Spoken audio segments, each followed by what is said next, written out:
It's astonishing. All this is only 20 or 30 minutes from the heart of San Francisco. Not a human habitation in sight anywhere. I've been living out here for some months to write and to absorb an atmosphere that is different from the city, to try and find out what is the essential difference between the world of nature and the world of man. Because there's an obvious difference, like the difference of artistic styles. No one, for example, would confuse a painting by Leonardo with a painting by Picasso, or music by Bach with music by Shostakovich. And in the same way, there seems to be a complete difference of style between the things that human beings do and the things that nature does, even though human beings are themselves part of nature. On the one hand, nature is wiggly. Everything wiggles. The outlines of the hills, the shapes of the trees, the way the wind brushes the grass, the clouds, tracks of streams. It all wiggles. And for some reason or other, we find wiggly things very difficult to keep track of. And you know, we say to people, keep still so that I can see you. Keep still for the camera. And we say, well, let's get things straightened out. Let's get this ironed out. Let's get it all squared away. And then somehow we think we understand things when we have translated them into terms of straight lines and squares. Maybe that's why they call rather rigid people squares. But it doesn't fit nature. You know, wherever human beings have been around and done their thing, you find rectangles. We live in boxes. Our streets, especially across states like Kansas and Nebraska, are laid out in a grid pattern. Why, they even dropped a grid pattern on top of San Francisco with all those hills so that cars run away. Because it seems that the human being really has a very simple kind of mind. And all this wiggliness is too complicated. I don't think it really is complicated. Because after all, it's very simple to move, say to raise something or to open and close your hand. It's perfectly easy, because we don't have to think about it. Things become complicated only when we think about them. And that's because we're trying to translate them into a form of life which is very much simpler and cruder than the forms of life we're talking about. A triangle is very much simpler and cruder than a mountain, even though you may represent a mountain with a triangle. Human beings are just as wiggly as nature, and our brains are an incredible mess of wiggles. And that's the part of ourselves that we understand least of all.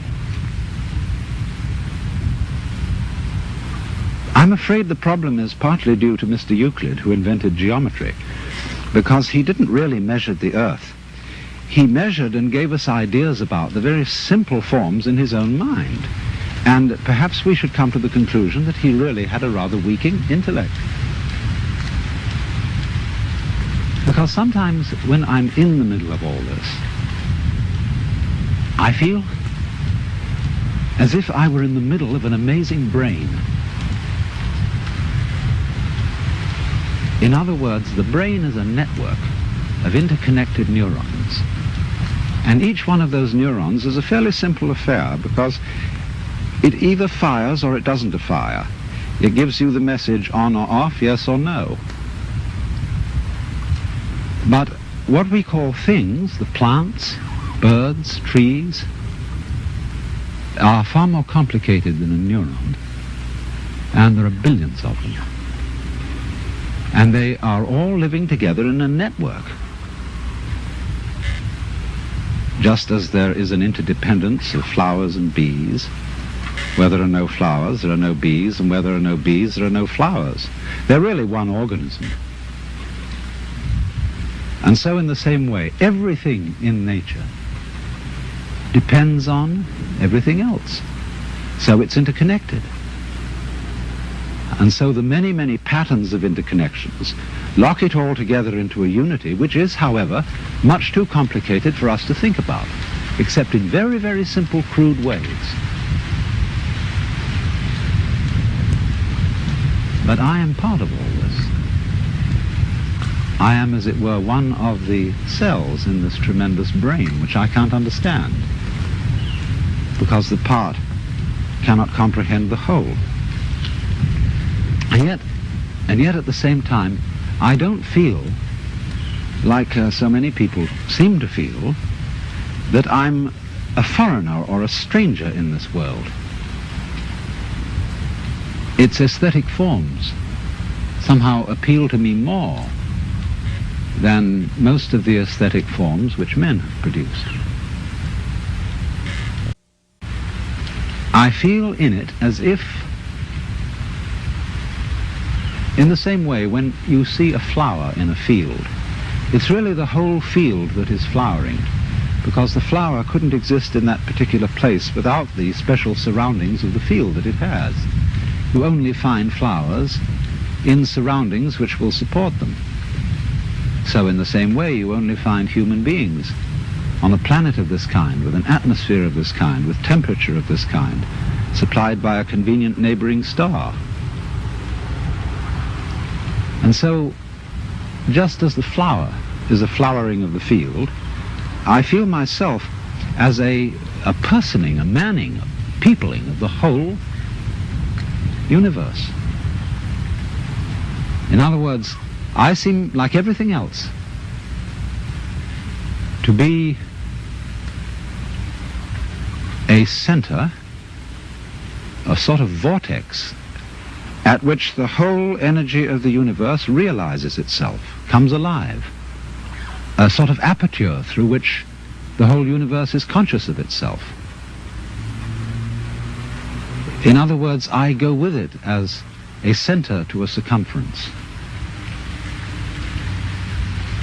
You know, the astrologers, in theory at least, may not have been so far wrong when, in trying to draw a picture of a human mind or soul, they drew a very crude map of the whole universe centered on the time and place of the birth of that particular person. It's not a bad idea, but I don't think the astrologers know how to read their maps, because the maps are too crude. But the essential point is obviously that each one of us, not only human beings, but every leaf, every weed, exists in the way it does only because everything else around it does. In other words, there's a relationship between the center and the circumference, which is rather like the relationship between the poles of a magnet. Without the center, no circumference. Without the circumference, no center. And although we say of poles that they're the poles apart, that is to say, extremely different, there's something between them, just as the north and south poles of a magnet are united by the magnet. So the individual and the universe are inseparable.